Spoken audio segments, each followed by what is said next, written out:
खुलुमबाय बयनिसिमबो नोंथांमोननि थाखाय माखासे खौरांफोर लानानै फैलायबाय आरो चेनेलाव गोदानब्ला अननानै चेनेलखौ साबस्क्राइब खालामनानै लादो बेल आइकनखौ एलाउ होनानै ला जाहाथे नोंथांनाव सिगां नटिफिकेसन सहैग्रोयो दानिया खोनासंलांदो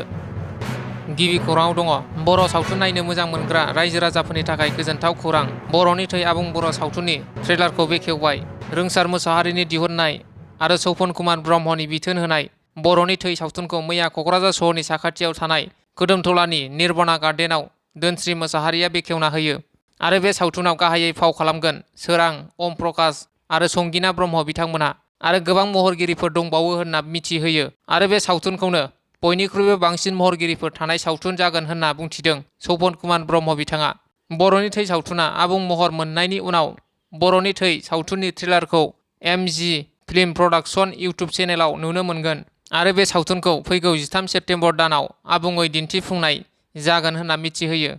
नैथि खौराङाव दङ तामिलनाडुआव मानसि गोमानानै दं क'क्राझार जिल्ला कारिगाव ओनसोलनि आमगुरि गामिनि फुंखा दाब्ला बसुमतारिया तामिलनाडु रायजोआव गोमानानै दं बेनिखायनो सोरबाफोर सावगारियाव नुनाय फुंखा दाब्ला बसुमतारिखौ नुयोब्ला न'खरनि सोद्रोमाफोरा 9394002992 आरो गुबुन मोनसेबाव 8011483041 आरो गुबुन मोनसेबाव 8638482074 मबाइल नाम्बाराव फोरमायहरनो थाखाय न'खरनि सोद्रोमाफोरा खावलायहरदों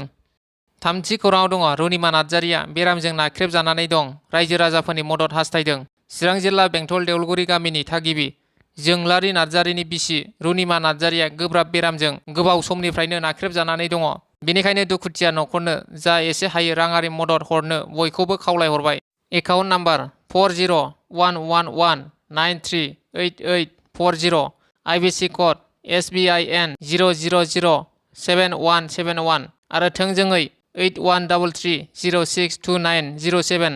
मबाइल नाम्बारनि गेजेरजों खौरां लानो हागोन ब्रैथि खौराङाव दङ डकुमेन्ट सोनानै लानाय बेग गोमादों आसाम पुलिसाव साख्रि मावनाय गसाइगाव बिनाखाथा गामिनि डमेसल लाहारिया तामुलपुरनिफ्राय न' फारसे फैनाय समाव गाव गाखोनाय बड'लेण्ड बासनिफ्राय बेगजों लोगोसे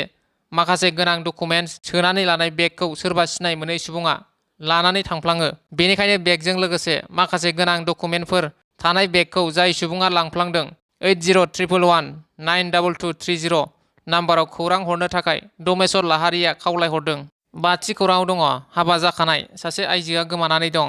चिरां जिल्लानि सिङाव थानाय बाथाबारि गोजोनफुरि गामिनि रनजिला गयारिनि फिसाजो प्रिया गयारिया गोमानानै दं बेनिखायनो सावगारियाव नुनाय प्रिया गयारिखौ सोरबाफोर बहाबा नुसनबायोब्ला 8453280323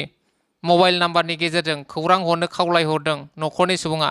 द'थि खौराङाव दङ बिटिआर सरकारनि साख्रिनि थिसनथाइ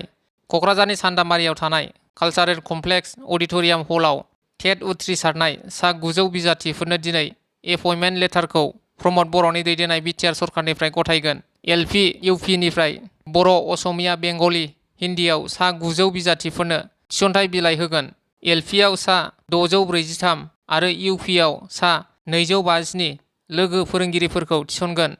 स्निथि खौराङाव दङ बर'नि मुंदांखा थियेटार बारलाम्फा नायजाबनि थाखाय साखाफारा बारलाम्फा थियेटारनि गोबां फावखुंगुर फावखुंग्रिया जुदि नोंथाङा बारलाम्फा थियेटारखौ नोंथांमोननि ओनसोलाव दिन्थिफुंनो गोसो दंब्ला 8753945944 मबाइल नाम्बाराव जगाजग खालामहरनानै थियेटारखौ दिन्थिफुंनो हागोन दाइनथि खौराङाव दङ निसिमायाव फुटबल जार्सि बायदि बायदि मुवा रानदों चिरां जिल्लानि 16 नं निसिमा लाइमोन ब्लक UPPL दोलोआ जोलुर गेलेनायाव गोनां जानाय माखासे मुवाफोरखौ राननानै होदों निसिमा हालामनि गासै 70टा क्लाबनो जोलुर गेलेनायाव गोनां जानाय जार्सि सक्स बल नेट आरो हेन्ड क्लब बायदि मुवाफोरखौ राननानै हरदों बे हाबाफारियावनो बाहागो लादों मिरु UPPLनि सोद्रोमा उत्तम बर'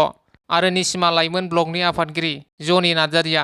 निसिमा ओनसोलनि लाइमोनफोरखौ गेलेमुनि बिथिङाव जौगाखांहोनो आरो थुलुंगाखांहोनो थाखाय बिटिआरनि CEM प्रमद बर' सरकारा खामानि मावदों होननानै मिथिहोदों गुथि खौराङाव दङ बड'फा गोजोरथियारि सोलायनाय मावथांखिजों लोब्बा लाखिनानै बाक्सा जिल्ला दुलाराय बर' फरायसा आफादा बाइक रेलि हाबाफारि बानजायदों बाक्सा जिल्ला दुलाराय बर' फरायसा आफादनि बानजायनाय आरो साहा दमदमा दखरा एबसुनि हेफाजाबाव साननैनि हाबाफारिजों बड'फा गोजोरथियारि सोलायनाय मावथांखि बायदियै गोजोन जौगासार रैखाथि गोनां आरो राफोद बर' हारि दानायनि थांखिजों बाइक रेलि हाबाफारिखौ मैया साहा दमदमा दखरानि सिङाव थानाय सान्तिपुरनि हनुमान मन्दिरनि लांगोनायाव जागायजेननाय जायो बे हाबाफारियावनो बराय बिबुंथि लाखियो बाक्सा जिल्ला एबसुनि आफादगिरि ममेश दैमारि बिथाङा आरो फ्लेग अफ खालामो दुलाराय बर' फरायसा आफादनि बाथ्रा दान्थे नेहाथारि दिपज्योति कसारी बिथाङा। बे हाबाफारिखौ लानायनि गुबै थांखि आरो नोजोरफोरा जादों जौ जुवा ड्राग्सनिफ्राय गोजानाव थानाय,